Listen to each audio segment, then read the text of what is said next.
ဆက်လက်ပြီးတော့မှအခုချိန်မှာကြီးပြင်းလာတဲ့ဒေသနာတော်ကိုတိုက်ကြွရမယ့်ချိန်ဖြစ်ပါတယ်ထိုဒေသနာကိုတိုက်ကြွဖို့ရတဲ့တန်ရှင်းသောဝိညာဉ်တော်ကို၎င်းဒဇာပလာဖြစ်သုံးခံမဲ့ဆရာမြင့်တန်းကို၎င်းဖိတ်ခေါ်သောအားဖြင့်အားလုံးလက်ခုပ်ဩဘာတီးကြပါစို့ဆရာကလည်း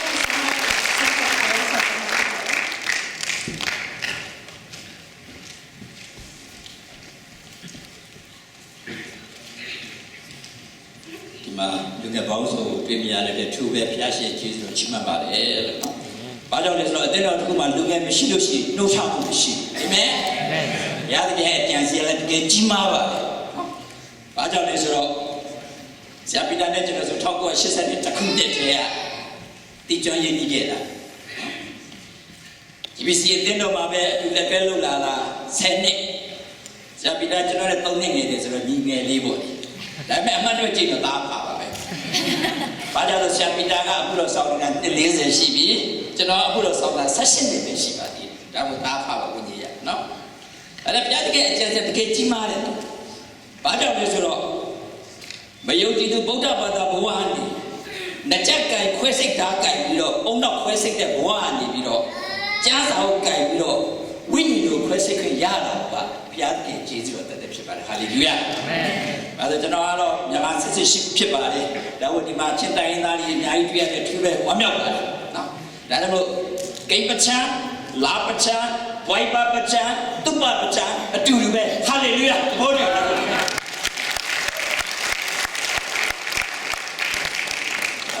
Bapa cakap lu dan mama, bapa cakap keluar, macam mereka betul salah. Iya, amen. Kalau kalau dia orang BCC ni, Burmese Community Church ni sekarang musuh parti ni, lama dia sekarang parti. Dia mana mana parti ni. Kalau kalau pihak aku ni kemana dia lulu aku je. Ada belah. Kalau kalau Cina ni aku ni ya, mata tak boleh cincang. ဒါမှလွတ်လပ်ကိုယ်ရဲ့ကမှာစာရန်ကဘယ်တော့မှကျွန်တော်တို့နားကိုကတ်လို့မရအောင်နော်။ညခုံးကနေစမ်းရှောက်လို့မရအောင်။နော်ဒါကြောင့်အားလုံးလွတ်လပ်ကိုယ်မယ်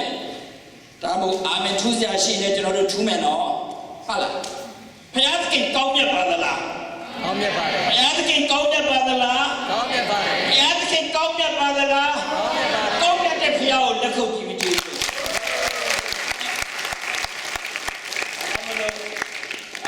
ဒီသင်္นานကာလနဲ့3ညစလုံးကျွန်တော်စက်တိုက်လာစေချင်ပါတယ်။ဘာကြောင့်လဲဆိုတော့ဘုရားရှိခိုးပြလိုက်တဲ့ series နဲ့ကျွန်တော်သွားမှဖြစ်ပါတယ်နော်။ဒီအချိန်မှာဝိညာဉ်တော်ကလည်းအရောက်စီတိုင်းကိုလာပြီးတော့တို့ထိမှဖြစ်နော်။ဒါမှတယောက်နဲ့တယောက်ကျွန်တော်တို့လက်ညှိုးထိုးပြီးတော့ပြောကြအောင်။ crusade မမလာပါလို့လက်ညှိုးထိုးအောင်။တဲ့တာပြောင်းလဲစေမယ်လို့ဟာလေလုယာဒီကျွန်တော်တို့တက်တာပြောင်းလဲစေမှာကကိုအားဖြင့်မဟုတ်ဘူးနော်ဖခင်အားဖြင့်နော်အာမင်သဘောတူလက်ကိုကြည့်ကြဒီကျွန်တော်ဝင်လာခြင်းနဲ့အကြောင်းအရာနဲ့မတော်မိမှာအချိန်ကဘယ်လိုပိုင်ပါလဲအချိန်ဘယ်လိုပိုင်လဲအချိန်ဘယ်လိုပိုင်လဲဒါကြောင့်မိုးလေးဖြစ်နေလည်းဖြစ်မယ်နော်အာမင်သဘောတူလားသဘောတူလက်ကိုကြည့်ကြည့်ပဲဒီဝိညာဉ်တော်ရှားရတဲ့ကျွန်တော်တို့သွားမယ်နော်ဟုတ်ပြီလားဒါဒီနေ့ဝင်ငါခြင်းနဲ့အကြောင်းအရာကတော့ပြန်လန်းခဲ့ပါလူငယ်များဆိုတဲ့ခေါင်းစဉ်အောက်ကနေကျွန်တော်ဝင်ငါခြင်းပါတယ်နော်ဘာကြောင့်ဆိုတော့ဒီနေ့လူငယ်နဲ့ပတ်သက်တဲ့ crusade နော်လူငယ်ပတ်သက်တဲ့ crusade ဖြစ်တဲ့အတွက်လူငယ်တွေကိုဘုရားသခင်တိုးတော်တဲ့အရာကိုဖွင့်ပြမှာဖြစ်ပါတယ်နော်ဒီနေ့ကျွန်တော်တို့သင်တော်အနေနဲ့လည်းတော်တော်လေးနော်ဘုရားသခင်အမှုတော်ပါဝင်တဲ့အခါမှာတော်တော်လေးပဲအလုပ်ကြီးများပါတယ်အခုကျွန်တော်လူငယ်တွေလည်းကျွန်တော်နဲ့ပါဝင်ခဲ့တယ်အခုနောက်ပတ်ဆိုရင်ကျွန်တော်တို့ Jackson Bay မှာသွားပြီးတော့ crusade လုပ်မယ်ပြီးတစ်ပတ်ပြန်လာပြီးတော့တခါအသင်းတော်မင်္ဂလာဆောင်ပြီးတခါ Jackson Bay မှာတခါဆရာဒီဘက်လာလည်းပြောရပြီးတခါပြန် crusade လုပ်မယ်အစီအစဉ်ရှိပါတယ်ဒါလည်းကျွန်တော်တို့လည်းဒီမှာဒီနေ့မလာရောက်နိုင်ခဲ့တဲ့အတွက်ကျွန်တော်ဒီ business worship team တို့ဒီ solo team တို့မပါနိုင်ခဲ့ပါဘူးဒါပေမဲ့ next တော့ကျွန်တော်တို့စုံနေရောက်ပဲဆိုတဲ့ရောက်ကျွန်တော်မျှော်လင့်ပါတယ်နော်ဒီနေ့ပတ်သက်လို့ကျွန်တော်ကျမ်းပိုက်လေးတစ်ပိုက်ဖတ်ချင်ပါတယ်နော်အဲဒီကျမ်းပိုက်လေးတစ်ပိုက်မှာအခြေပြုပြီးတော့ကျွန်တော်နှုတ်ပတ်တော်ပြန်သွားကြအောင်နော်ဒါကတော့ယောလအနာဂတ်ကျမ်းအခန်းကြီးနဲ့ပိုက်ငယ်28ဖြစ်ပါတယ်ယောလအနာဂတ်ကျမ်းအခန်းကြီးနဲ့ပိုက်ငယ်28မှာထို့နောက်လူမျိုးတကာတို့အပေါ်သို့ငါ၏ဝိညာဉ်တော်ကိုငါသွန်းလောင်းမည်သင်တို့၏သားသမီးတို့သည် prophet ဉာဏ်နဲ့ဟောပြောရကြလိမ့်မည်အသက်ကြီးသောသူတို့၏နမိတ်အိမ်မက်တို့ကိုမြင်မဲ့ရကြလိမ့်မည်အသက်ငယ်သောသူတို့သည်လည်းဗျာဒိတ်ယူပါယူကိုမြင်ရကြလိမ့်မယ်ဟာလေလုယာ ဒီနေ့ဒီခရုစိတ်မှာဝိညာဉ်တော်တောင်းလောင်းမယ်အာမင်အာမင်ဒီနေ့ဒီဝိညာဉ်တော်ဒီလူမျိုးတစ်ယောက်ထဲမှာမဟုတ်ဘူးနော်လူမျိုးတကာလို့ပြောတာအဲ့ဒီမှာကိုအတင်းတော်အသီးသီးပါတယ်လူမျိုးအသီးသီးပါတယ်ဒီလူမျိုးအသီးသီးပေါ်မှာလည်းတောင်းလောင်းပြီးတော့ဟာလေလုယာအာမင်တနည်းအားဖြင့်ပြောရင်ဝိညာဉ်ရှိသောတာမီးအယုတ်ရှိတိုင်းမှာဝိညာဉ်တော်တောင်းလောင်းမှာဖြစ်တယ်ဟာလေလုယာဒီသဘောတူလက်ခုပ်ပြဒါပေမဲ့စိတ်မကောင်းတာကဝိညာဉ်ရှိတဲ့လူမှာခလေးလည်းပါတယ်ခလေးတွေမတွေ့ကြဘူးဒီနေ့ကျွန်တော်နှုတ်ကပတ်တော်ဝင်ငှခြင်းအဖြစ်တက်တက်ခံတဲ့အရာတွေအများကြီးကြားပါလိမ့်မယ်နော်ဘုရားသခင်တဲ့ငယ်ငယ်ရွယ်ကလေးတို့ဘယ်လိုတုတ်ပြီးသွားတဲ့အရာတွေလဲနော်ကြားမယ်၄နှစ်သမီးလေးတွေ6နှစ်သမီးလေးတွေနော်6နှစ်သားလေးတွေဘယ်လိုတုတ်ပြီးတော့ခံစားရဝင်ငှတယ်ဒါကြောင့်မို့လို့နောက်ရက်တွေမှာတော့ကျွန်တော်ကျေးဇူးပြုပြီးတော့လူကြီးတွေကိုလည်းမှားစေချင်ပါတယ်နော်ကျွန်တော်သွားလေရမှာကျွန်တော်ကလေးတွေကိုပိတ်သိမ့်ပြီးတော့ကောင်းချီးပေးပါတယ်ကောင်းကြီးပေးတဲ့အတိုင်းကလေးတွေကကောင်းကြီးခံစားရတယ်ဖြစ်တယ်။နှုတ်ဆက်တငယ်ရစသွားတဲ့စိတ်လေးမှာဒါကြောင့်မို့နောက်ရက်တင်ညနေမှာတော့ကျေးဇူးပြုပြီးတော့မိဘများအနေနဲ့လည်းမိမိတို့ရဲ့ကလေးကိုခေါ်လာစေချင်ပါတယ်။ဘာကြောင့်လဲကြားတာပြောတဲ့လူမျိုးတကာတို့ပေါ်တော့ငါးဝိညာဉ်ကိုတောင်းလောက်နေတယ်။လူငယ်တွေကဘာဖြစ်လဲ prophet ဉာဏ်ရမယ်နော်။လူကြီးရဲ့အိမ်မက်တွေမြင်မယ်။ခလေးတွေကြတော့ယူပါယုံမြင်မယ်။ဒီနေ့ဒီမှာရှိတဲ့လူငယ်တွေကဘာကြောင့်ဘုရားသခင်ပေးထားတဲ့ယူပါယုံမမြင်နိုင်သလဲ။ဒီနေ့ဘာကြောင့်အတိတ်မိတ်ကိုမမြင်ရသလဲ။ဘာကြောင့်ဘုရားသခင်ရဲ့အတန်ကိုမကြားရသလဲ။ဒီနေ့ပြန်ပြန်စဉ်းစားစေချင်တယ်။ရှင်လူကခဏစမ်းမှာပြောတာပြီလား။ပျောက်တာ၃မျိုးရှိတယ်။ပထမပျောက်တာကပါဒီနေ့ဘာလို့ပျောက်တယ်လဲ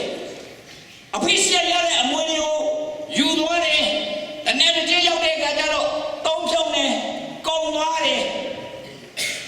အပေါင်းနဲ့နေရတော့ငွေရှိတဲ့အချိန်မှာချစ်ကပ်နေမယ်လို့ငွေမရှိတဲ့အခါမှာလုံးဝမချစ်ကပ်တော့ဘူးနောက်ဆုံးစားရမရှိတဲ့အခါမှာဝက်ကြောင်းတဲ့နေရာမှာတော့ပြီးတော့ဝက်ကြောင်းနဲ့ဝက်အစားတော့စားဖို့အတွက်စိတ်ဆန္ဒကပြင်းပက်ဒီအချိန်မှာသူပါကြားတယ်လေနောင်တရတယ်ဒါကပြောတာပြီလားရှင်တို့ကခန်းကြီးဆက်တော့အပိုက်ကသုံးမှာပြောတာပြီလား unless you repent you will be perished ဒီနောင်တမရဘူးဆိုရင်အကုန်လုံးပြည့်စုံမှာဖြစ်တယ်ဒါကြောင့်ဒီအချိန်ကနောင်တရဖို့အချိန်ဖြစ်တယ်ဒီပျောက်တော့သားအနေနဲ့ကိုယ့်ရဲ့သက်သာမရှိရင်ပြန်ပြီးနောင်တရစေခြင်းနဲ့ပျောက်တော့ကိုယ်အနေနဲ့ရှိရင်ပြန်ပြီးနောင်တရစေခြင်းနဲ့ပျောက်တော့တင်ကားအနေနဲ့ရှိရင်ပြန်ပြီးတော့နောင်တရစေခြင်းနဲ့ဒီသားကနောက်ဆုံးနောင်တရတဲ့အခါမှာငါအဖေအိမ်သာပြန်သွားရင်ဒီတဲ့မကငါပြုစုခံဒီဖခင်ကဘယ်ချိန်မှမဆိုသူစီပြန်လာနေစေသူလက်ကမ်းပြီးတော့ဂျိုးဆိုနေပါတယ်ဟာလေလုယာယနေ့တို့ရဲ့ဖခင်ကလည်းတို့တဲ့ကိုအမြဲတမ်းလက်ကမ်းဂျိုးဆိုနေတယ်နော်လက်ကမ်းဂျိုးဆို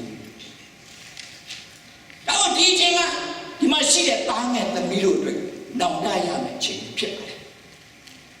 ဒီနောင်တဆိုတာကနောင်မတားဖို့မဟုတ်ဘူးတော့ဒီဝိညာဉ်တော်ပြန်တို့ကြည့်တဲ့အခါမှာခံစားတဲ့အခါမှာပေါ်ပြတဲ့အခါမှာတရားကိုပြန်လက်စက္ကန့်အနံ့ဖြစ်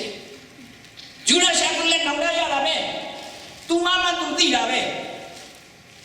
ယေရှုကိုအလပြ30နဲ့ရောက်စားလိုက်တယ်အပြစ်မရှိတော့သူရောက်စားတဲ့အခါမှာသူနောင်တရဒါပေမဲ့ဒီနောင်တကိုခွင့်လွတ်နိုင်တဲ့ခက်တော်စီကိုမရောက်တဲ့အခါမှာသူ့လည်းပြီးမှသူကြိုးစားချသေးသွားတယ်ဒီနောင်တဆိုတာပါကိုမရဲ့မားရဲ့ရာကိုရက်ဒီအမားကိုဘလူပြုတ်ပြနိုင်တယ်ပြုတ်ပြနိုင်တဲ့ဆိုပြန်လဲသွားရောက်ပြီးတော့ခွဲလို့ချို့ခံလို့ပဲဖြစ်တယ်ဟာလေလုယာဒါကြောင့်ဒီမှာရှိတဲ့မြေကမပြန်လဲတတိထားစေခြင်းနဲ့တော့ယနေ့တို့ရဲ့အသက်ရှင်ရတာကျေးဇူးတော်ကာလယနေ့ဒီကျေးဇူးတော်ကာလကအပိုင်းခြားမရှိတယ်နော်ခရစ်တော်ဒုတိယကြိမ်ပြန်လဲကြွမြတ်လာပြီးတဲ့နောက်ပိုင်းမှာကျေးဇူးတော်ကာလလုံးဝမရှိတော့ဒီအချိန်မှာခရစ်တော်ကိုယုံကြည်လို့ဘတော်မှမရတော့ဘူးဒီအချိန်မှာ prophet Moshe နဲ့ Elia နှစ်ပါးပဲအဲဝံဂေလိကိုပြောနေမှာဖြစ်တယ်။ဒီကျေးဇူးတော်ကလာတိုးတဲ့ဘုရားသခင်ကတပါးမျိုးသားတွေနဲ့ပေးထားတဲ့ကျေးဇူးတော်ဆိုတာပြန်လဲသိစေခြင်းနဲ့အမေရိကန်နိုင်ငံကိုရောက်တာကကောင်းကြီးခံစားတဲ့နိုင်ငံကိုရောက်လို့တို့ကောင်းကြီးခံစားတာမဟုတ်ဘူးတော့ကျေးဇူးရှင်ဖြစ်တဲ့ယေရှုကိုတွန်းထလုံးသားတွေကပိုင်ဆိုင်လို့တို့ကောင်းကြီးခံစားတာဖြစ်တယ်နော်ဟာလေလုယာအာမင်ဒါကြောင့်ဘယ်နေရာပဲရောက်ရောက်ယေရှုရှင်ကိုမမေ့စေချင်ဘူးဘုရားကြောင့်သွားတယ်ကဲဒီနေ့ရတာမဟုတ်ဘူးနော်ယောမဩဝါဒစကားခန်း ပိုင်းတင်းတင်းမှာပြောထားပြီးသားငါဒီဣတိလလူမျိုးတို့ကဲတဲ့ရောက်ရှိတဲ့ငါနေတိုင်းစူတောင်းနေရှိပြီးထိုသူတို့ဒီမှန်တော့ပြနာမသိတော့ညာလည်းဖယားပဲနဲ့စေအားချင်းလူငါတက်တဲ့ခါနဲ့တပတ်နဲ့နေ့ရက်အစာရှောင်နေတို့တွေဘယ်နေ့အစာရှောင်ဘူးလဲအစာတော့မရှောင်ဘူးအစာရွှေ့လို့ဖြစ်ပါတယ်9 နာရီ7 နာရီအစာရှောင်နေ7 နာရီနောက်ပြီးတော့ဖဲပြေးကြတာဒါပေမဲ့အတင်းသားတယောက်ကပြောတယ်ဆရာတဲ့အဲ့ဒီတော့နေ့ရက်အစာရှောင်တာကျွန်တော်ကနေ့တိုင်းအစာဟာငါတို့ဆရာတွေတော့မလုပ်နိုင်ဘူးငါတာမင်းဘယ်လိုအစားဆောင်ဆရာည7 နာရီမနေ့9 နာရီကျွန်တော်ဘာမှမစားတော့အိတ်အဲ့ဒီလည်းဒီမနေ့အစားဆောင်နေကဲနေကြမရဘူးနော်အလူကဆေဘလို့မမှန်ထဲတယ်ကဲနေကြမရဘူးနော်ဖះเจ้าမမှန်သွားတယ်မရဘူးနော်မိကောတွေခေတ္တကိုသိကျင်လို့လာတယ်ခေတ္တစီရောက်တယ်ကြားတာသူကမှအပြည့်အဝရှိတယ်ပြန်ထွက်တော့ခေတ္တမပါဘူးနော်ဒီကဲနေနေဆိုတဲ့အရာကကိုယ်နဲ့ခရစ်တော်နဲ့ပဲဆိုင်နေတော့ We are not religion. Christianity is relation. ဒီခရစ်ယာန်ဆိုတာကခရစ်တော်နဲ့ကိုယ်နဲ့ယဉ်ကျေးမှုပဲဖြစ်တယ်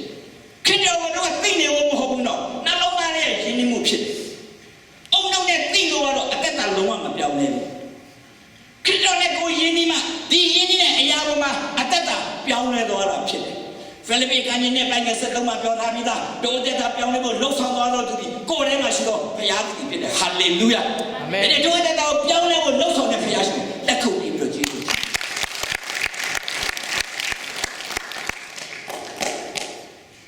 ကျေးဇူးတော်ကာလဒီအပိုင်းခြားပဲရှိတဲ့အတွက်ကျေးဇူးတော်ကာလမှာတာသမီးတို့ကိုယ့်ရဲ့တက်တာပြန်ဆန်းစစ်စေခြင်းနဲ့တော့ငါတကယ်ပဲခရစ်တော်ကိုနှလုံးသားထဲကပိုင်ဆိုင်ပြီလားရှင်ယောဟန်ကြီးတော့ပိုင်းနဲ့ဆက်ချောင်းလို့ God so loved the world and he gave his only begotten son whoever believes in him will not perish and an everlasting life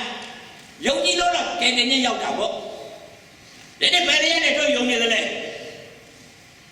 First John chapter 5 verse 12တာလို့ရတော့ဒီထာဝရတဲ့ရတယ်ယနေ့တို့တဲ့ကမှတကယ်ပဲရသလားအုံနောက်လေးနဲ့ပဲယုံနေလားပြန်စစ်ဆေးကြည့်ခြင်းစကပ်ပီတဲ့3ဒီမှာပြောထားပြီလားခရစ်တော်ရဲ့ပမာဏအတိုင်းတို့ရပါပဲလေကြီးညာမယ်ယောက်ျားလေးနဲ့မိန်းကလေးတယောက်အတူသွားလိုက်လင်မယားလို့သတ်မှတ်လို့မရဘူးလင်မယားဖြစ်တယ်မဖြစ်ဘူးဆိုတာသူတို့ကိုပဲသိတယ်ကိုယ့်ရဲ့တသမယေရှုရဲ့ရတယ်မရဘူးဆိုတာလေကိုယ်တိုင်ပဲသိတယ်နော်ဒီအတွက်ကြောင့်ပျောက်သောသားကဲ့သို့လုံးဝမဖြစ်ပါစေနဲ့ဒီနေ့ဘုရားသခင်ခေါ်တော်မူခြင်းဆိုတာကစံတော်လည်းမကွဲမီကွဲတော်လည်းမဆန့်မီနော်ဘုရားသခင်လက်ထက်မှာရှိတယ်အတိုင်းအရပြောလို့ဆိုတော့တို့လည်း63နှစ်ရှိနေပြီတိုင်းနဲ့ဘေးမြင်တော့လူငယ်ပဲဘာသာမိုင်900ရှိရတော့မောင်းနေတယ်ဟာလေလုယာဘုရားသခင်ခွန်အားတွေပေးနေတယ်နော်လူသမားကြီးအသက်ကြီးတဲ့လူကမျက်နှာနီးတာပဲကောင်းကင်ရောက်ဖို့အသက်ငယ်တဲ့လူကဝေးတာပဲတိုင်းနဲ့ငယ်တဲ့လူတွေအချိန်မရွေးသိနေတယ်နော်ကျမ်းမာရေးမကောင်းတဲ့လူတွေပေဖို့များတယ်ကျမ်းမာရေးကောင်းတဲ့လူတွေအသက်ရှင်နိုင်ပြီမဲ့လို့ကျမ်းမာရေးနဲ့ဆိုင်တော့ဝိုင်းလိုက်နဲ့ accident ဖြစ်သွားရင်ဘယ်လောက်ကြီးပဲကျမ်းမာသေသွားနိုင်တယ်ဒီလည်းတော့ကိုယ့်ရဲ့ဝိညာဉ်ကိုယ်ထဲမှာရှိနေတဲ့ကာလပတ်လုံးပြန်လဲစဉ်းစားစေချင်တယ်တော့ဒါတကယ်စိတ်ချမှုရှိလားအကယ်စိတ်ချမှုမရှိသေးဘူးဆိုရင်တော့ဒီနေ့ဒီအချိန်လေးသားသမီးတို့ရဲ့အချိန်ဖြစ်ပါတယ်ကိုယ့်ရဲ့တသက်မှာပြန်လဲစက္ကန့်အံ့ပြီးတော့တောင်းဖြစ်တယ်ခေတ္တကလုံးလုံးတောင်းနေရတို့ရဲ့နှလုံးသားတကားတွေကိုခောက်နေတယ်ငါဒီတကားဝနဲ့ရက်လက်ရှိတယ်ငါတကားခောက်ငါတန်ကြသည်တင်တို့ဒီတကားဖွဲ့ငါဒီတို့ထဲနဲ့ဝိပိဿာဖွဲ့ပဲ Revelation chapter 3 verse 20မှာပြောထားပြီးသားဒီနေ့ခရစ်တော်ရဲ့နှလုံးသားတကားခောက်တန်ကိုဒီနေ့တို့ရဲ့လက်သားမှာကြားပြီလားဒီနေ့အဲ့ဒီမှာအဲ့ဒီယောက်ကလာပြီးတကားခောက်လို့ရှိရင်အပေါက်ထဲနေချောင်းပြီးတော့ကြည့်တယ်နော်ဒဇိန်လားငါ့ကိုဒုက္ခပေးမဲ့လူလားကိုညီမဲ့လူလားသူ့ကြောင့်မသိမှကိုတကားဖွင့်ပေးတာသူ့ကြောင့်မသိလို့ရှိရင်ဒီဒဇိန်ကိုဘယ်လို့မှမဖွင့်ရဘူးဒီနေ့တို့ရဲ့နှလုံးသားမှာယေရှုကတကားခောက်နေတယ်ဒါနဲ့ဒီယေရှုကဘယ်လိုလုပ်မလဲဆိုတာခရစ်တော်ကလောကတိုင်းမှာပြစ်ဆက်ခဲ့ပြီးဖြစ်တယ်နော်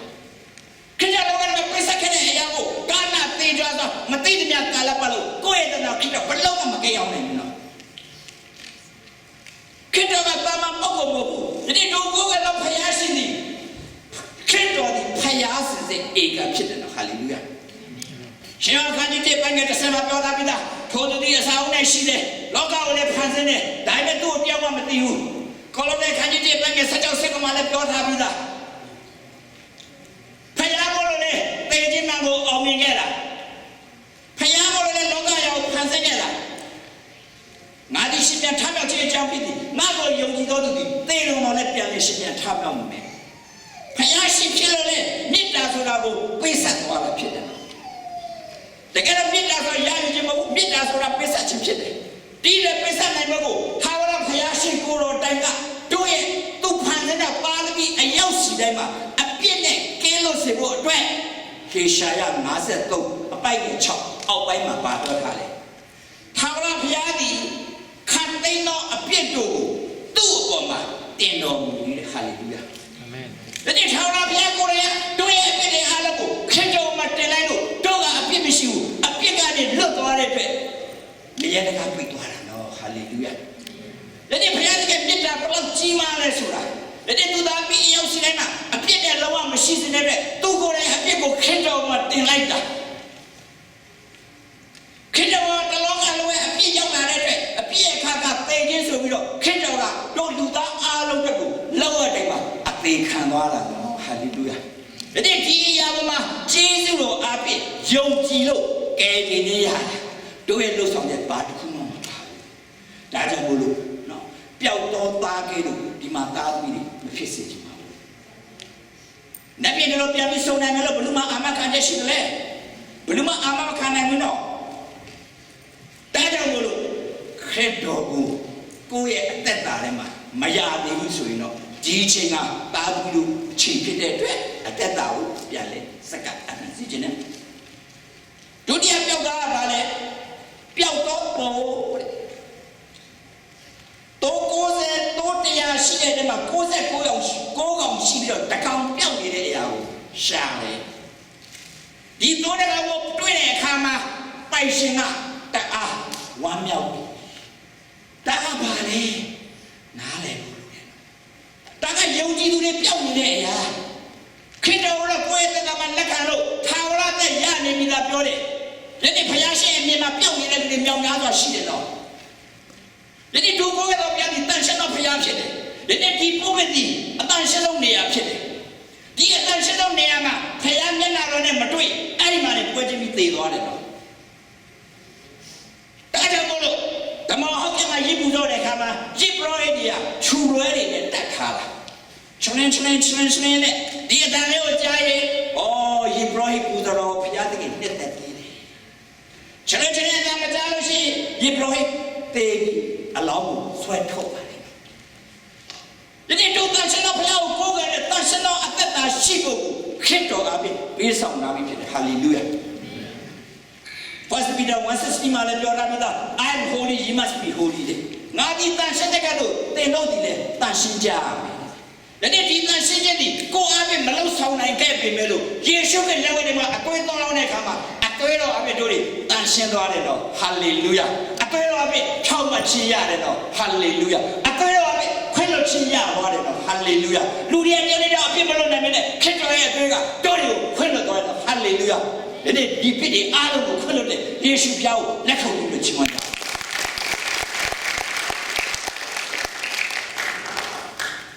ဒီအသွေးတော်အပြင်ဖျားရှင်နဲ့ဝင်သွားတဲ့ရာကိုပြန်လဲနိစ္စဆေခဲ့တယ်ဒီအသွေးတော်အပြင်စာရဘုရားအောင်ကြီးခွင့်ပေးထားတယ်ဗျာဒိတ်ခါကြီးစတဲ့ဘိုက်ကစတဲ့မှာလည်းပြောထားပြီးသားဒီအသွေးတော်တန်ဖိုးကိုကောင်းကောင်းနားလည်လို့ရှိရင်ဖျားနှစ်မျိုးနဲ့အသက်တာတိုင်းဘယ်လိုမှအသက်မရှိဘူးဒီယုံကြည်သူတွေပြောပါလေလိန်ညာနေတာဒီတပုံကြီးပဲနော်မနေ့တည်းရပဲတွေ့လိုက်တယ်အသက်က35နှစ်ရှိပြီဒါပေမဲ့မလေးရှားနေမှာလိန်ခဲ့လိုက်တဲ့ခါကျတော့လိန်ညာများသွားတယ်အသက်20နေနဲ့တော့15နှစ်သားနဲ့ရောက်သူကလည်းအရက်ကပုတ်တယ်အဲ့တော့ရောက်လာတယ်အဲ့တော့15နှစ်ဆိုအသက်မပြည့်သေးဘူး high school သွားတယ်ဆိုတက်လိုက်ကြာတော့မုတ်စိတ်တွေပါတော့နေလိုက်မုတ်စိတ်မှာသူ့ရေးရတယ်ဒါလည်းမကောင်းဘူးမလေးရှားမှာသူကလည်းမိမရှိဘူးလားကိုယ်လည်းမွေးစားတယ်ဟိုကဖြူတယောက်ကမွေးစားတယ်ဝေးစားတော့15နှစ်ဆိုခလေးနဲ့ပြတော့ my child get the ball ဘောလုံးလေးပြီးဒီမှာကန်နေရတယ်အဲ့လေးရကျိုးရနော်ဒါလည်းမကောင်းတူးလည်းကျွေးလိုက်သေးတယ်ဒီလိုပဲသူကတော့အသက်80ကျော်သွားပြီ15နှစ်လောက်သူနေနေ တော့ခုမှအသက်က90ကျော်လောက်ပဲဆရာရဲ့ကျွန်တော်ပြင်ဆင်ယူခြင်းပြီအခု90ပဲကျွန်တော်လိန်နေရလို့အလုပ်တွေလုပ်နေရတယ်လိန်ခြင်းရဲ့အကျိုးတော့ဒါနဲ့ဘုရားသခင်ကဖြောက်မှတ်တော့ဘုရားရှင်ဖြစ်တယ်ဒါနဲ့ဒီဖြောက်မှတ်တော့ဘုရားရှင်ကိုတို့ရဲ့သက်တာမှာရပြီးတော့ဘာကြောင့်တို့တွေဖြောက်မှတ်တယ်လဲဒီနေ့စာနာနာဆိုသည်အမြဲတမ်းတို့ရဲ့သက်တာကိုလှည့်ပြနေတယ်ဒါကြောင့်မို့ဒီယေဇပေလ Jezebel spirit ကအလွန်ကြောက်ဖို့ကောင်းတယ်ဒီ Jezebel spirit ဝင်လိုက်တဲ့ခါမှာအာဟဘယင်စစ်စစ်ဧကံဖြစ်တော့ညာလည်းပဲဘာဖြစ်လဲမာယာကဖြစ်တယ်ဘာဖြစ်လို့လဲမရကြောက်လို့မရခိုင်းတယ်မလားဟဲ့နေဘုကတခါလေးစပင်းဥယျာဉ်လို့ကျင်တော့သွားမလုပ်ပြရတယ်နော်လက်နဲ့ဒီယုံကြည်သူရဲ့အသက်တာကြီးစာရဏတို့ရဲ့အသက်တာမှာမဆွဲကန့်နိုင်တော့ညာလည်းပဲစာရဏီတို့ရဲ့အုံနောက်ကိုလှည့်ပြားနိုင်တယ်နော်လက်နဲ့ဒီအားလုံးကိုယေရှုကအတွေ့တော်ပြီတို့ကွယ်ကာပြီးဖြစ်တယ်နော်ဟာလေလုယာလက်နဲ့ဒီမှာကြောက်တော့တွေလည်းပြန်နေစသားစေခြင်းနဲ့နော်လက်နဲ့ဖျားမှာသက်သာရှိတဲ့မပေးကနိုင်တဲ့အရာတွေအများကြီးပဲတိတာပဲလေတက်စရတဲ့ရောက်လို့ရှိရင်လာကတရား30ပေးနိုင်တယ်1100တုံးနိုင်တယ်1000ဝင်ငွေ1000ရတော့1000ဆိုတော့စဉ်းစားလာပြီပြန်စဉ်းစားစီတယ်စဉ်းစားစီလက်နဲ့ဖျားတဲ့မှာသက်သာရှိခြင်းဆိုတာကပေးကခြင်းတစ်ခုတည်းမဟုတ်ဘူးနော်ဘာဝင်ခြင်းမှလည်းသက်သာရှိဖို့လိုတယ်အတ္တစက္ကချင်းမှလည်းသစ္စာရှိဖို့လိုတယ်နော်ဒါနဲ့ဘုရားရှင်အတုသားသမီးတွေကိုအလုံးလုံးတာကနှုတ်ကပတ်တော်ပေါ်မှာပဲအလုံးလုံးတာဖြစ်တယ်နော်ဟာလေလုယာခင်တော်ရလိုက်တဲ့ကမှာဝိညာဉ်တော်ကတို့ထဲမှာရပြီးသား The Holy Spirit indwelling in your heart forever ရှင်ကနိစ္စလေးပိုင်းကဆက်ချောင်းမှာပြောထားပြီးသားဝိညာဉ်တော်ရှိတဲ့အရာမှာနှုတ်ကပတ်အားဖြင့်အလုံးလုံးတာကားတွေဝယ်တယ်အင်ဂျင်ပါတယ်အင်ဂျင်ဆိုတာကဝိညာဉ်တော်ဓာတ်စီထဲရတယ်ဒီဓာတ်စီကုန်သွားရင်ဒီကမောင်းလို့မရဘူးဓာတ်စီဆိုတာကနှုတ်ကပတ်တော်ဖြစ်ဝိညာဉ်တော်ကရာကပ်ဘုရားသခင်ကထဲလာပေမဲ့လို့နှုတ်ကပတ်တော်အမြဲတမ်းထပ်ထပ်ဖြည့်ဖို့လိုတယ်နှုတ်ကပတ်တော်ကိုယ့်ရဲ့ဘက်မှာမရှိတဲ့ကာလမှာလို့ဝိညာဉ်တော်ကကိုယ့်ရဲ့အတ္တမှာဘယ်တော့မှမလှုပ်ရှားနိုင်ဘူးဒီလည်းကြောင့်နှုတ်ကပတ်တော်မှာအသက်ရှင်ဖို့လိုတယ်အဲ့ဒီမှာရှိတဲ့ညီကောင်မောင်နှမများတွေပြန်စဉ်းစားဒီမနေ့ကနေခုချိန်ဒီပဲချင်းစားခဲ့တယ် breakfast lunch brunch ပါလိုက်သေးတယ် dinner supper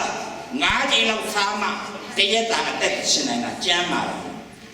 ဒီနေ့နောက်ကမှတော့တပတ်မှာ45မိနစ်စားတော့မှတခါကြီးကြာတယ်ဖြစ်တာတပတ်မှာတရက်လောက်စားနေတယ်ဘယ်လိုအသက်ရှင်မလဲ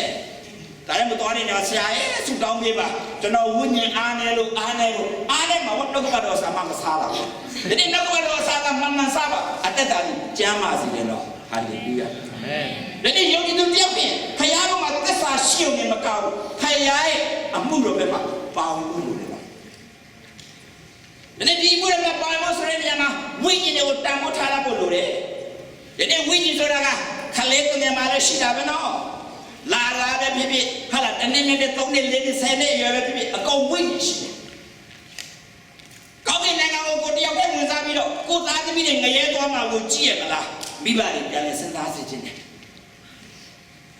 မကြည့်ရလို့ရှိရင်ဒီသားသမီးတွေကိုဝိညာဉ်တန်ဖိုးထားစေခြင်းတယ်ဒီကကြောင့်ဘုရားကြောင့်ပြုတဲ့အချိန်မှာဘယ်တော့မှသားသမီးတွေကိုနှုတ်ကပတ်တော်နဲ့မဝေးကွာစေပါနဲ့အကုန်ဆွဲပြီးတော့ဗိမာန်တော်တွေကိုပြန်ပြီးထည့်စေခြင်းနှုတ်ကပတ်တော်ကိုကြားစေခြင်းကိုယ်တိုင်လည်းပြောတတ်ဖို့လိုတယ်ပြောင်းမှာဝေကြီးအပြစ်တော်၎င်းဘေးကန်းခြင်းအပြစ်တော်၎င်းတစ္ဆာမရှိခဲ့တဲ့အရာတွေမြောက်များစွာရှိတယ်ဝိညာဉ်ကိုတန်ဖိုးမထားနိုင်တဲ့အရာတွေမြောက်များစွာရှိတယ်တယောက်နဲ့တယောက်မချစ်နိုင်တဲ့အရာတွေမြောက်များစွာရှိတယ်မာမာနထားပြီးတော့ငါပါမှဖြစ်မယ်ငါမပါလို့ရှိရင်ကိစ္စဖတ်လာငါမပါရင်မဖြစ်ဘူးဆိုတဲ့စိတ်ဓာတ်မျိုးတွေမရှိစေချင်ဘူးနော်ဘုရားသခင်နှိတ်ချတော်သူရဲ့အသက်တာကိုရှင်းအောင်မာမာနထောင်သွားတဲ့အသက်တာကိုနှိတ်ကိုအဲ့ဒါကိုဒီနေ့ယုံကြည်သူတွေ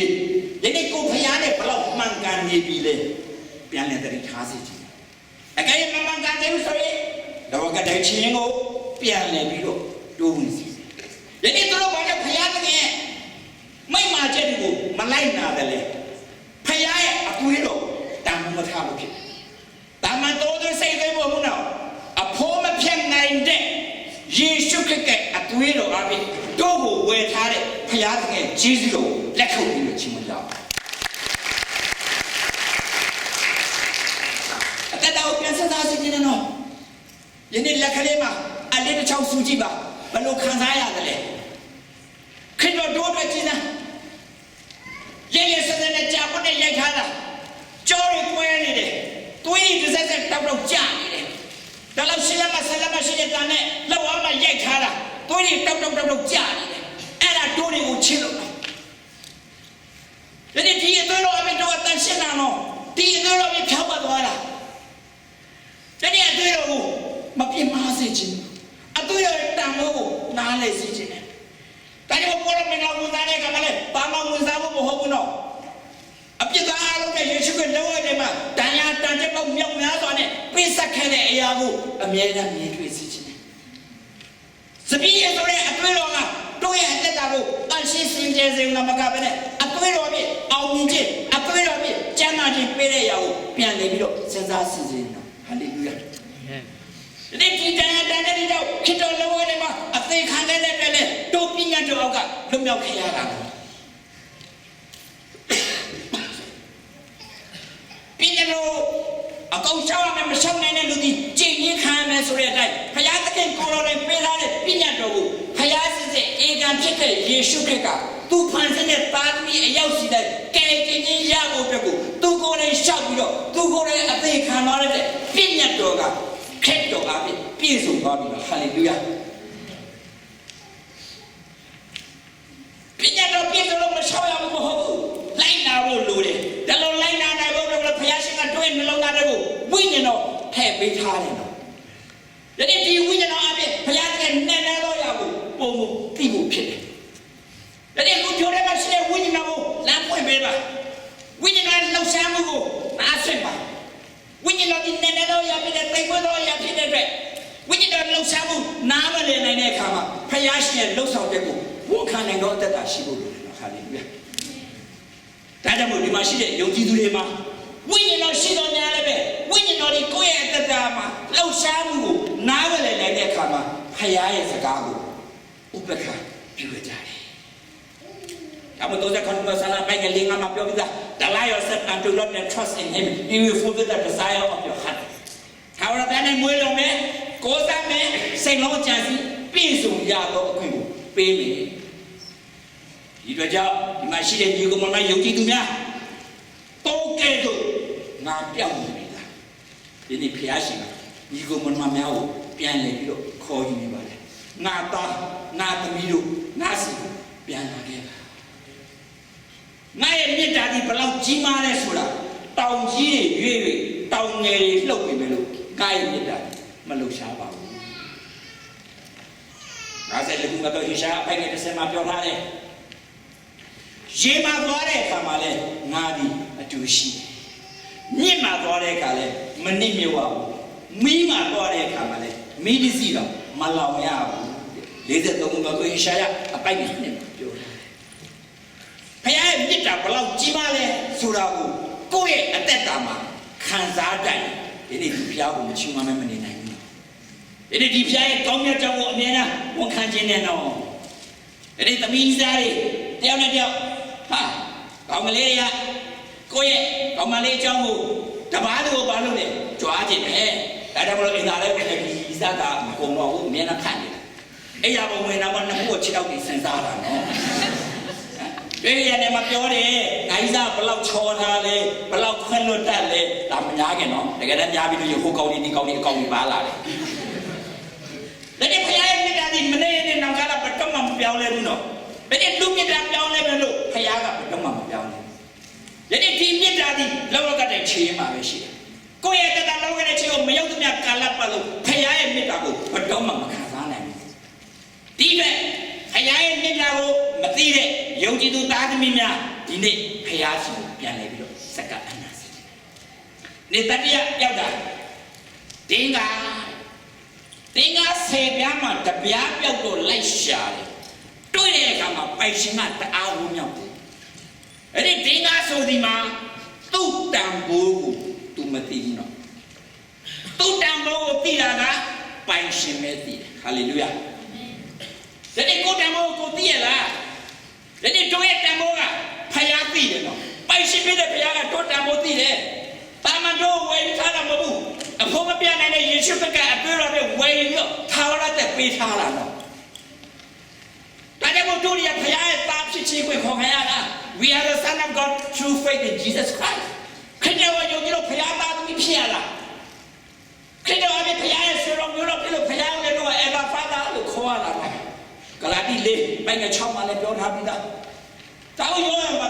my kingdom is not in this world.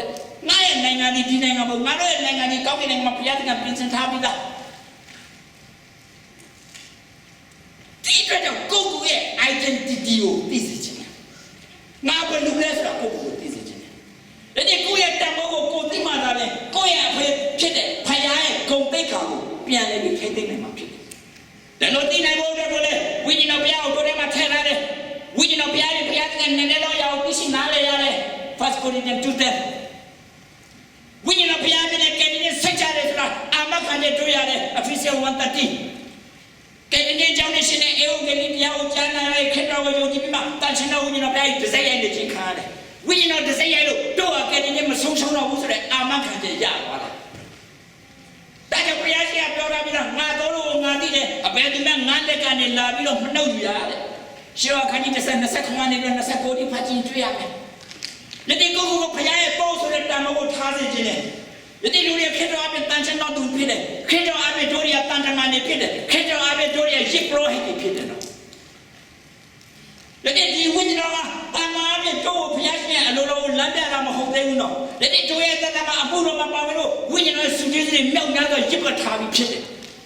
We are anointed by the Holy One. Doa tangan apa tu, payah tak betul khana ada apa tu pilih no. Hallelujah. Jadi nanti mati khusus mati apa? Nyale tu ya me, nyale tu ya me. Wait jala deh kamu. Alo tetap yang lu tahu siapa. Pada masa ni mata senang pun nak biar jala deh kamu. Lubang dia ni saya tetap yang lu tahu no. Jadi di lubang yang lu boleh dia ni siapa lo kene. Sukau dia. Jangan betul. Bikin ni Oktober. Nak kerana Charlotte macam tu. Crusade lo deh. Crusade lo pilih kata orang Oktober kau lagi. Oktober kau dah nuri gua aja. Ada mana lete tu milih dia ubah. Hah? Terus sana luji ni jalan macam kali yang itu. Luji ni dong malah lete sudah, mi kali lete mi sudah nama pedo. Dan luji lete juga kali nak bawa mi. Kali yang betul kali. Tapi nak lete mi. Tapi upaya sih cipta. Ai priority mah, mungkin yang ni tahu jalan. Kau ni mi ni jalan. Tapi dah Yesus kan lewat ni mah ati kan ni no. Tapi ucil. Kau ni tahu jalan. Tapi kerja tapi tahu lah kaya kau ni jalan. Era season ni pilih kata tu miya. Ni baru ni jalan. Dikira bermasa kalau orang mata puno, matu bikale. Be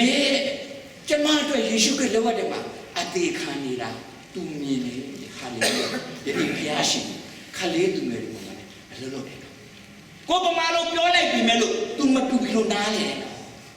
Jadi dia ni Pentecost ni mah kita kena dia. Haleluya.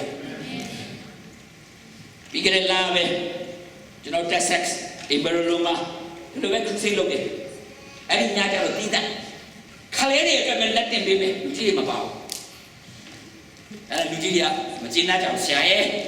Nau ya jangan jangan lihat bebe. Dia kan mabau kali ah. Kali tu lihat bebe pusu yang tunggu saya lalu lajar ni. Aku nuan tunggu ni lengan ni muisa kali ni jimat baik lajar. Lihat bebe yo. Cakap ni kali dia. Siapa sebab saya kali homemade. Oscar sai ni lapi lagi. Kau ini apa pesan? Ngado lah pala. Hah? Pada kerja apa pesan ngado? Kama maya ubah jangan ada tamal. Pada kerja pesan kita. Nawe tak boleh bicara. Loh mana kerja ni sangat kama. Di kerja perlu kamilah berarti udah loh siapa ngado lah lapi. Sudah tu ni ada. Siapa kerja biore. Siapa kamilu punya udah cerita. တမီးတို့လည်းသူကကောင်းကြီးပေးတယ်ဒါကြောင့်ဆရာရဲ့အမှုတော်မှာကျွန်မပါခြင်းနဲ့နေ့မှာပတ်စံရှိလို့လားတဲ့တမီးကအမေပေးထားတဲ့ငါချက်ရှိတယ်အဲ့ဒါပေးလိုက်ရမလားဆိုတော့အဲ့ဒါလေးလာပြီးတော့ပေးတယ်နော်ဟာလေလုယာယနေ့ဝိညာဉ်တော်အလုံးလုံးခလေးတွေတော့ကယုံကြည်ခြင်းမျိုးစီကျဲနိုင်နေတော့ယနေ့ဒီမှာဒီခလေးနဲ့အကြီးရဲ့မြောင်များစွာရှိနေတော့ဘာကြောင့်ယုံကြည်ခြင်းမျိုးစီမကျဲနိုင်ရမှာလဲပြန်စဉ်းစားစေဒီလိုပဲဒီနေ့ဆိုလို့ရှိရင်ကျွန်တော်အိမ်မှာကျွန်တော်မီးလေးနဲ့စကားပြောတယ်မီးလေးက6နှစ်တို့လည်းပမာစကားမတတ်ဘူးမတတ်တော့ဂျောရှွာလည်းသူဟာလားဂျောရှွာမင်းကောင်းကင်နိုင်ငံသွားမလားဆို yes သူလည်းတခါမှဖရားကြောင့်မပြောဘူးလာရင်တခွန်းစားတော့ပြောတော့အဲ့ဘာဖြစ်လို့လဲဆိုတော့ Jesus God died for me on the cross ဟာဘယ်လိုကူတည်ပါလဲအားတော့တယ် why ဆိုတော့ because his blood washed all of my sin တော့ပြတဲ့အားလုံးသူစိတော့ I have no sin at all တော့အပြစ်မရှိတော့ဘူးဟာတဲဟုတ်ပါလားခရီးကသိနေတာဒါနဲ့အမေဖေးမေတင်မလားမတင်ပေးဘူးဟာဒီနေ့နားရတယ်ဘာကြောင့်လဲဆိုဒီသားသမီးအယောက်စတဲ့ကိုဘုရားသခင်ပိတ်သိပ်ပေးထားတာနော်ဒါနဲ့သူ့ရဲ့အဖွားပြီးလိုက်မင်းကြီးလာရင်ဘာလုပ်လဲ I want to be a Bible teacher like Pooတဲ့ hallelujah ဒီနေ့ကျွန်တော်တက်တာလို့သူကဒီပေါ်ဟင်းလုပ်ချင်တယ်6နှစ်ကလေးပဲရှိတယ်နော်ဒီနေ့ဒီကလေးမှာဘုရားသခင်အလုပ်လုပ်တဲ့အခါမှာသူတို့နှုတ်ကဗိတ်သိက်စကားတွေထွက်လာတယ်။အမယောလာခန်းကြီးနဲ့ပိုင်းက28မှာဖတ်ထားပြီနော်။ခလေးသူငယ်တွေမှာယူပါယုံမြင်မယ်နော်။လူလက်တွေမှာ prophet ညာနဲ့ဟောပြောမယ်နော်။အသက်ကြီးသူမှာအိမ်မက်တွေနဲ့တွေ့ရ။ဘာကြောင့်လဲဆိုတော့ယနေ့ဘုရားသခင်ကောင်းကြီးခံစားတော်သူ၏အိမ်ထဲကိုဝင်ရောက်တော်သူတိုင်းကောင်းကြီးခံစားတယ်နော်။ hallelujah ။ကောင်းကြီးရယောသနဲ့အတူရှိတဲ့အခါမှာဘုရားသခင်ကယောသနဲ့အတူရှိတဲ့မှာယောသကောင်းကြီးခံစားရတယ်။ပေါတိဖာအိမ်မှာရောက်တော့လေပေါတိဖာကောင်းကြီးခံစားရတယ်။ပေါတိဖာကမယုံကြည်သူဖြစ်တယ်။တို့ကလည်းဘုရားနဲ့အတူရှိတဲ့ယောသရောက်လာတဲ့အခါမှာပေါတိဖာကြည့်တယ်သူ့မှာဘုရားပါလာတယ်။ဒီတို့ယုံကြည်သူမှာဘုရားကိုယ်နဲ့အတူရှိတယ်ဆိုတော့အသက်တာပြားနေဘူး။ဒီနေ့မယုံကြည်သူတွေမြင်တွေ့နိုင်ဘူး။ဒီနေ့တို့ဘုရားသခင်ဗိတ်သိက်ခန္ဓာတော်ပုဂ္ဂိုလ်တွေဖြစ်တဲ့အတွက်ဗိတ်သိက်ကစီစံစေခြင်းနဲ့တော့ဒါမှမဟုတ်ဒီနေ့တာကျော်ရှော့ပလိုက်တဲ့ຢာလေးပို့မှတ်နေတယ်သူကပါပြောလဲဆိုတော့ပူတဲ့လေးဟန်အောင်မြည်တဲ့ဟာဘာလို့လက်တွေ့ခိုင်းလဲ I want to touch God power ဟာဘုရားသခင်တကိုးတည်မင်းဘာလို့သိကျင်တာလဲတဲ့ When I fall down I dream တယ်သူဆိုရင်ယူပါယုံမြင်ခြင်းတယ်ပေါ့သူလဲလာလို့ရှိရင်ဘာလို့ဘယ်မှာတွေ့လို့လဲတဲ့တွေ့တယ်တဲ့ YouTube ထဲနေပါလေ When God Holy Spirit touched down all the people are lying fall down ဝိညာဉ်တော်တုတ်ထိတဲ့ကမှာလူတွေလဲတယ်ဆိုတာဒီခလေးလေးရစသိနေတယ်တို့တွေလူကြီးတွေဝိညာဉ်တော်တုတ်ထိကိုခံစားနိုင်ပြီလားပြန်လေစဉ်းစားစီတော်ရညာတော်မမတယ်ဝိညာဉ်တော်တုတ်ထိတဲ့ကမှာမြောက်များစွာခံစားရတယ်အခုဒီမှာကျွန်တော်စနာပါလာတဲ့ခလေးတွေအကုန်လုံးဝိညာဉ်တော်တုတ်ထိတဲ့ခံစားရတဲ့ခလေးတွေနော်ဒီအရွယ်လေးတွေရှိပေမဲ့လို့အေးုံကလေးလုံနိုင်တယ်နော်မယုံကြည်သူဗုဒ္ဓဘာသာခလေးတွေရှိအကုန်လာခဲ့ဆွဲခေါ်တယ်နောက်ရစာမွေးရှိတယ်စာမွေးအရေးမကြီးဘူးဆရာကျမ်းစာကအရေးကြီးတယ်စာမွေးတော့ဖြစ်တယ်12နှစ်အောက်ခလေး16ယောက်ရှိတယ် every month student of the month ရတယ်နော် hallelujah ဒါတို့လို့တော့ဘုရားရှင်လှုပ်ဆောင်တော်တယ်ဒီနေ့ဘုရားရှင်လက်ခုပ်ပြီးဒီရွယ်လေးတွေတော့မှ3 4နှစ်ခလေးတွေ10နှစ်12နှစ်အရွယ်လေးတော့မှဘုရားသခင်လှုပ်ဆောင်ရင်ဒီသားသမီးတွေပေါ်မှာဘုရားသခင်မလှုပ်ဆောင်နိုင်စရာဘာမှအကြောင်းမရှိဘူး။ဒီလိုလာကတို့ရဲ့နှလုံးသားပဲဖြစ်တယ်။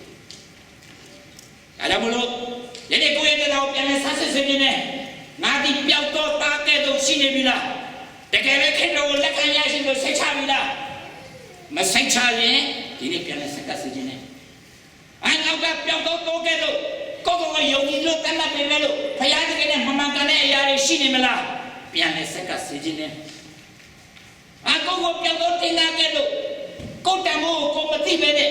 ဘုရားရဲ့အလိုတော်မှာအသက်မရှိမဲနဲ့ဘုရားရှင်ရဲ့ဖုန်းတော်ကိုမထင်ရှားနိုင်ခဲ့တဲ့အသက်တာတွေရှိသလားပြန်လဲစက်ကအနန္တစုဒါကြောင့်မလို့ဟုတ်လား musician crazy period ကျွန်တော်တို့ကလည်း basic ပေါ်ချင်အားလုံးမှာစကြနော်အားလုံးကျွန်တော်မတည့်ရကြအောင်အဲ့ဒါစီနော်တော့ပါ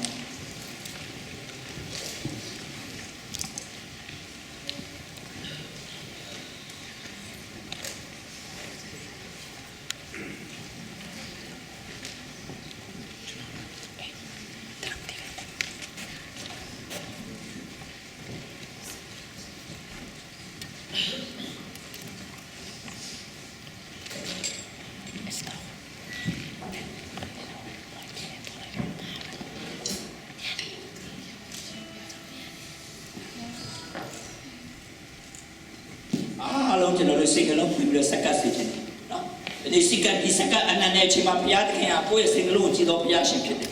စက္ကအနန္တတော်နှလုံးသားကိုဘုရားသခင်အသိမှတ်ပြုတယ်အားလုံးကိုစက္ကဖို့မခေါ်လို့ဘူးသို့တော်ညာလည်းပဲမိမိရဲ့စိတ်နှလုံးကိုဖွင့်ပြီးတော့စက္ကခြင်းနဲ့ဆိုအားလုံးကိုကျွန်တော်ဒီမှာစက္ကခြင်းနဲ့မရှိဘူးကျွန်တော်တို့ကြွားပါစေနော်အခုဒီကနေပြီးတော့ကျွန်တော်တို့ဟလာစက္ကခြင်းတည်ခြင်းတွေကိုဘုရားကိုကျွန်တော်တို့ဒီမှာ musician band နဲ့ကျွန်တော်တို့ချီးမွမ်းမယ်နော်စက္ကတဲ့အခါမှာလည်းဘလူပဲဝါမှဘာမှမကြည့်နဲ့ဝိညာဉ်တော်ကိုယ့်ရဲ့အသက်တာမှာတုတ်ထီတဲ့အခါမှာကိုယ့်ရဲ့အသက်တာပြောင်းလဲသွားမယ်။ချီနှောင်ခြင်းတွေလွတ်မြောက်သွားမယ်။ကဲတဲ့စိတ်မချတဲ့သူတွေအရာတွေဘုရားသခင်လက်ဝဲထဲမှာပြစ်ဆက်ခဲ့တဲ့အရာကိုကောင်းကောင်းနားလေသိကျွမ်းခဲ့ရမယ်။တမန်တရားမသိတဲ့သူတွေတမန်တရားသိမယ်။တမန်တရားသိသောသူတွေတမန်တရားရှောင်လန်းနိုင်မယ်။မနာမကျမ်းတဲ့သူတွေဝိညာဉ်တော်တုတ်ထီတဲ့အခါမှာကျမ်းမာခြင်းရသွားမယ်။ချီနှောင်ခြင်းခံရတဲ့သူတွေဝိညာဉ်တော်တုတ်ထီတဲ့အခါမှာချီနှောင်ခြင်းကလွတ်မြောက်သွားမယ်။နော်။ဒီဝိညာဉ်တော်ကိုဘယ်တော့မှစိတ်မနာစေပါနဲ့။ဝိညာဉ်တော်ကိုမဆန့်ကျင်ပါနဲ့။ဝိညာဉ်တော်တုတ်ထီတဲ့အခါမှာဝိညာဉ်တော်ဆန့်ကျင်တဲ့အနေအထားမျိုးရှိမယ်ဆိုရင်ဝိညာဉ်တော်စိတ်နာသွားတဲ့အခါမှာဘတော်မှကိုယ့်ရဲ့အသက်တာကိုဝိညာဉ်တော်ပြမှာမဟုတ်ပါဘူး။ဒါကြောင့်မို့စိတ်နှလုံးဖွင့်ပြီးတော့အသက်တာပြီးလို့စက္ကအနန္တစေပါလေနော်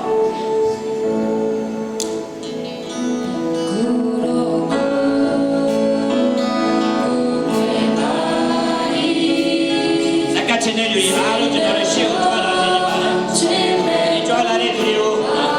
သိက္ခာတော်ရဆရာပြတာနဲ့ကျွန်တော်တို့ကနေပြီးစီးပြီးတော့တက်နေစီတော့ပြပါဖြစ်ပါ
ဒီနေ့ကိုမချမ်းပါတဲ့အိမ်သားရက်ကိုလက်ကလေးနဲ့တင်းပြီးတော့ပြီးထားပါ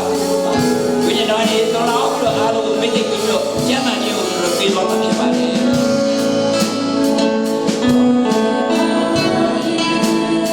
အပညာတရားတဲ့ကလေးတွေလည်းအားလုံးဆက်စေချင်ပါတယ်နော်ဘာကြောင့်လဲဆိုတော့မကြပြီးကြောင်းပြန်ဖွင့်တော့မှာဖြစ်တယ်ဒီကြောင်းပြန်ဖွင့်တဲ့အခါမှာထပ်ပြတော့ညံတွေကိုဖျားခြင်းတွေတော့ပေးဖို့ဖြစ်ပါတယ်နော်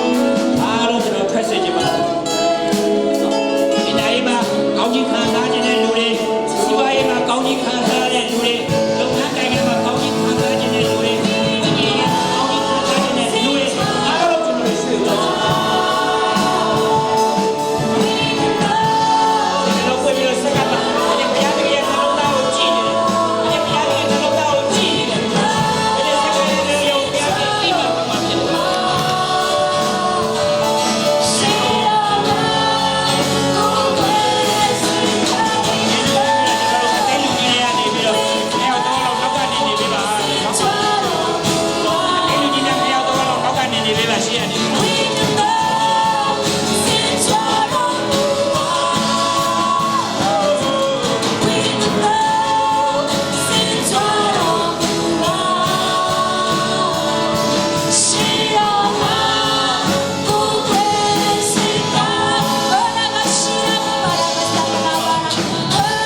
ဖွင့်ပြီးတော့ပြီးထူးကြပါ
ဆုံးနိုင်သောမိတ္တတော်သည်၎င်းဘာရိတော်သားတော်ရှင်ယေရှုရဲ့စေစုကယုဏတော်နှင့်တန်ရှင်းသောဝိညာဉ်တော်မြတ်ကပွဲခြင်းသည်လာရောက်ကြကုန်သောဓမ္မမိတ်ဆွေသားသမီးကြီးငယ်အရောက်တိုင်းအဖို့သည်အခုမှစာယကာလဆက်ဘယ်ရောက်တည်ရှိဒီနေ့ပါစေသောအာမင်ဘယ်ပြန်ကိုနိုင်စာမယ်